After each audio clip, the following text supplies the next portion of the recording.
as introduced, my name is Const, and I'm talking about technical leadership for introverts. I do currently work as a site reliability engineer at GitLab. That's another topic I'm really passionate about, and I can talk your ear off another day. Come grab me afterwards. But what I'm talking about on stage today is my previous experience leading people and teams across a whole number of different companies for over 11 years. So these are companies that are based here, while GitLab is a remote company. The things work quite differently when you work in a hybrid or in-office environment versus a fully remote environment. So what are introverts? I think most of you are familiar with the term, but just to get us on the same page, I don't think it's like a label. You can just say this person is this person is that. Things are not so simple with humans. I wouldn't even say it's a continuum. I think that's a false analogy. But some people are more introverted, some people are quieter and more inward-looking, and they don't feed off the energy of others as much as other people do. And other people do feed off the energy of others, and they are naturally good at starting conversations. They'll be the life of the party, potentially. There might be, if you see somebody on stage fist bumping into the air, that's probably an extrovert. If I went on stage and I did that, people would be saying, what is he doing? There's something wrong with him. So there's a whole bunch of different people, and all these people work in technology, and all these people work in leadership. Myself, I am on the introverted scale. When I started my career, even after I was really leading 3 teams of developers at a fairly big company, I couldn't stand up on stage and introduce myself. I had trouble just talking about myself. I could talk about tech really easily. I could draw you architectural diagrams and whatnot, but I couldn't just, I actually had this thing where I had to talk about myself for 5 minutes, and I was so nervous. And it takes a bit of practice to, get past that, and that's something that you can learn. As you can see, I'm talking in front of a lot more people than what I just described. I'm here to tell you, though, that it's not a disadvantage. You might hear some people will say that, leaders should be extroverted. This is complete nonsense, especially in tech. If you look at really inspirational leaders that you've worked with, some might be extroverts, some might be introverts. It's not necessarily that you're one or the other. If you're at a company that does have everyone in one particular area, it's probably because they promote a certain type of people who are similar to the people who are already in power. We've already heard about that earlier on today. That's a common thing, unfortunately. But it's not really a disadvantage in terms of your leadership skills, and there are some advantages to it. You can think about yourself and what things that you can bring to the table that might be good for leadership. For example, introverts are generally pretty good listeners. They are not the ones filling the void with words if there's nothing to say. They'll just say things when things are necessary, and they'll listen to a lot of other opinions. That comes naturally to introverts, and that's actually a really good leadership quality. And there's a whole number of other things you can think about. So with leadership, there's whole conferences and there's talks, and there have been a few awesome talks today that apply to leadership. And you can talk about this for a whole day. So I'm just going to pull out a few lessons and mistakes from my career about things that I learned, and hopefully they might help some other people who are either in leadership positions already or thinking about leadership positions, or if you just want to hear another person's perspective. Everyone has a pretty different experience. So the first mistake for me is getting caught up in code quality. I'm pretty much a perfectionist. I am a purist at heart. I like to do beautiful solutions, and I would love to build something and share it and present it at a conference. And I have done this, like saying, look at this beautiful diagram of something that I've built. But a majority of our work is not like that. So even in the companies where I've worked for, right now I work at GitLab, pretty well-known company. I've worked at other sort of companies that are really well respected within the local community. You can have a look at my LinkedIn. But there's some cool things I can pull out from those places, but most of the work is actually really quite mundane. There's nothing that exciting about the day-to-day. That's what's happening. And so don't gravitate towards something that's exciting just to create something for your own experience, your CV. That is not a sign of a good technical lead. On the other hand, on the other side of it, I'm not saying cut corners, because code quality is a means to an end, and it is an important means to an end, because without code quality, I think we all know what happens. Things slide and things degrade. That is also easy to do when there's a lot of deadlines. So what you need to remember is that you're actually not leading the code, and your job is not to drive the code quality. You are leading the people. And your job as a technical lead, even though it's got technical in the title, which is misleading in a way, and it's still a technical job, you're not leading the AI agents, or you're not leading the architecture. You are leading the people, and your job is to get the best out of the people in your team. Your job is to make sure that people on your team are heard, people on your team are empowered. And sometimes you do need to make decisions. Sometimes you do need to be assertive and move things in a certain direction. But if you're doing that every day, that's not a sign of good leadership. So what does it mean to actually lead people? What do we want out of these people? Again, it's not about this beautiful code that you can brag about later. It's about results. And that is what your management and that's what your company ultimately wants out of you. Your company at a certain level stops caring about how good your code is. They just want output for the customer. As boring as that is, I know it's not very exciting for technical people, that is your job as a technical lead, to work with the people in your team to empower them to get the results. Ultimately, that is your job. What these results are, that is a difficult thing to figure out. Because you'll have a deadline, you'll have a spec, but there's just so much that's open, like quality, architecture, again. There's so much that's left to interpretation, and that is your job to help interpret that and make it clear to your team. So it's really the business outcomes. To understand what the business outcomes are, you need to pay attention at these boring company all hands. They can be quite mundane, but usually there's hints there about what the company values. Some companies move fast and break things, and I've worked at places like that, and it's a very valid way to work, as heart-destroying, as soul-destroying as that might be sometimes. But sometimes they just want to pump things out and sell things and just move on, even if this thing doesn't work 100%. And this is how this company sometimes operates. Other companies value stability a lot more. Other companies might value something else. Other companies might make things out of large customers or small customers. So it's good for you to understand this so you can make the decisions day to day and make it clear to the people in your team so they can make these decisions day to day as well. So it's actually quite far removed from code quality. And code quality, when it comes into play, is that you have this crazy deadline that you're going to take a lot of shortcuts. Sometimes it's your job to make it clear to your management that you are going to sacrifice things, and this is going to have consequences down the line. And that explanation can be fairly non-technical. Your manager, once you're a lead, your manager is not always a technical person. So sometimes you need to explain these things to a non-technical person and find ways to do that. So you end up being this bridge interpreter between the technical world and non-technical world. Make them clear what the outcomes are. And honestly, quite often, you explain things to them, and of course, they're not going to listen to you. As much as I would like to say that I can convince every manager, usually they'll say, no, this is the deadline. This is the number of people you've got. You're saying you can't meet it, but you go and try anyway. Do what you can to meet this deadline.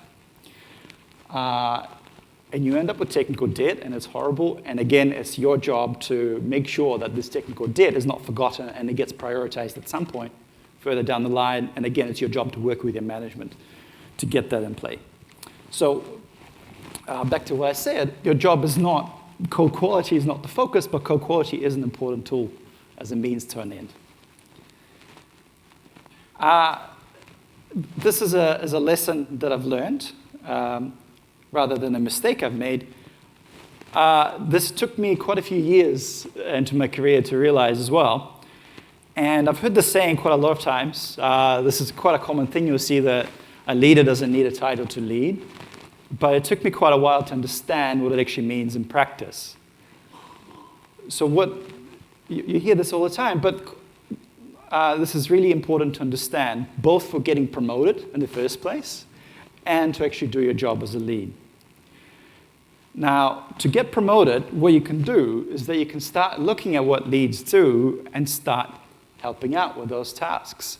Think about what are things that benefit the whole team rather than yourself. And that is something that you'll do it once, you'll get a thank you, you'll do it a second time, you get a thank you. Eventually it builds up and people start seeing you as somebody who's improving the whole team. And that is effectively what a lead is.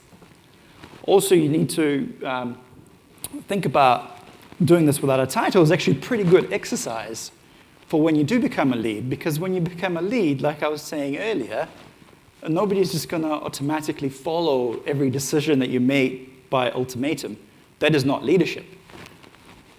Sometimes you put your foot down, all right, but if you're doing this every day and you're saying, you're doing it my way, and we're going to structure things this way, we're going to use this fancy new framework. I heard about this at a conference, now we're doing it this way, even though everyone else disagrees. People will probably follow you, you'll probably get away with it because you're in charge, but people are not going to be happy with it. And when people are not going to be happy, especially in tech, they're going to drag their feet, they're going to grumble, they're going to feel like they're not contributing and they're not going to be efficient further down the line. They're not going to be the valued contributor in the team. They'll just be somebody who's following it. So that is not leadership. And like I said, you can start doing this before you get promoted. One example is, well, there's many examples you can think of. Look at what your lead does and where your team needs improvement. One thing I've done in the past quite a few times without having the title is looking at testing, for example. So testing is quite often neglected. So thinking about unit testing, integration testing, there's always gaps in this. And not just implementing a new framework that is still an individual contributor thing, but building this framework and talking to my teammates saying, what do you think about that? What do you think about that? Bringing everyone together, getting agreement, making sure that everyone's actually keep working on this framework once it's in. It's not just a single person's big quest. Other things would be bridging across different teams. Like sometimes relationships between teams are not good. And that's, again, someone can do without a title. When you're doing this, I would suggest you actually, something happened here. I suggest you actually talk to your manager about it and make it clear that this is what you're doing. And get feedback from your manager, get advice from your manager. And that's already gets you on the path of learning these skills, potentially getting promoted. If you don't get promoted, at least you've learned some things and you can apply it further down the line. It's important though, like I left a caveat down the bottom to read the room. If you don't have the title and if you're doing these things and you're stepping on people's toes, that is not a good thing. So you need to understand the boundaries. Oop.